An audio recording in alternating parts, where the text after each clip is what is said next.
ભુજ તાલુકાના ઢોરી ગામમાં મુસ્લિમ યુવતીની હત્યા. ભુજ તાલુકાના ઢોરી ગામમાં ચોકામારો કિસ્સો સામે આવ્યો.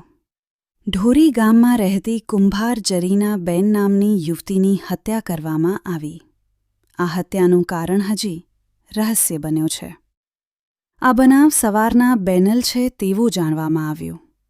આ બનાવમાં બીજા લોકો સામેલ છે તેવું રફીકભાઈ મારા દ્વારા જાણવામાં આવ્યું છે. અન્ય મુસ્લિમ સમાજના આગેવાનો ભુજ જીજીકે જનરલ હોસ્પિટલ પહોંચ્યા હતા. આ બનાવ કેવી રીતે બન્યો એ બાબતની વધુ તપાસ પોલીસ હાથ ધરી છે. Reporter by Bhuj Kutch. કુંભાર જરીના દાઉદ 28 વર્ષની યુવતીનું આજે એનો મર્ડર કરવામાં આવ્યું.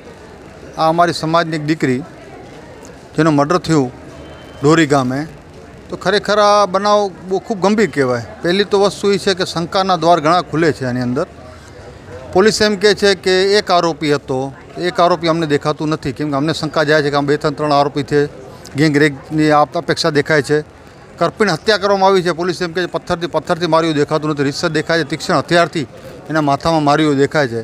તો થોડુંક પોલીસનો ડાક પીછોડું દેખાય છે અમને, એટલે અમને વધારે શંકા જાય છે. અમે એક જ માંગણી કરી છે. હમણાં અધિકારીઓ આવ્યા છે, ડીવાયએસપી સાહેબથી વાત થઈ ને અધિકારીઓથી વાત થઈ. એ લોકો એમ કહે છે અમે બાદબાકી કરશું નહીં. અમને અપેક્ષા છે જો અમને ન્યાય ન મળ્યો તો તમામ આરોપીને રાઉન્ડ અપ ન કર્યા તો 2 દિવસની અંદર એસપી ઓફિસે ધરણા ઉપર બેસશું ને આમાં કોઈ પણ જાતની બાંધછોડ કરશું નહીં.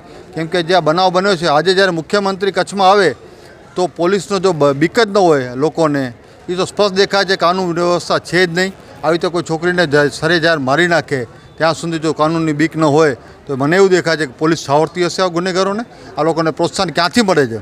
એવી કયા સંગઠનો કયા એ લોકોને પ્રોત્સાહન આપે છે કે આટલો મર્ડર કરવા સુધી આટલી હદે ઉતરી શકે છે? ખરેખર અમને ન્યાયની અપેક્ષા છે. પોલીસ પાસેથી ન્યાયની અપેક્ષા રાખીએ છીએ. જો અમને ન્યાય નહીં મળ્યો તો 2 દિવસ પછી અમે રિપોર્ટ આવ્યા પીએમ રિપોર્ટ આવશે ને જો પીએમ રિપોર્ટમાં પણ જો અમને શંકા જશે તો અમે જામનગર પીએમ રિપોર્ટ પર કરાવશું અને 2 દિવસ રહી અમે એસપી ઓફિસે ધરણા ઉપર બેસશું જો અમને ન્યાય નહીં મળે તો. આજે સવારે 10-10:30ની આસપાસ બન્યો. જાણ તો 11-11:30 થઈ હતી, પણ પોલીસનો બિહેવિયર અમને શંકા એટલા માટે જાય છે. પોલીસ આ વસ્તુને ઘણી લાંબી ખેંચી અને સાંજ સુધી ચલાવે એટલે અમને શંકા એના ઉપર વધારે જાય છે.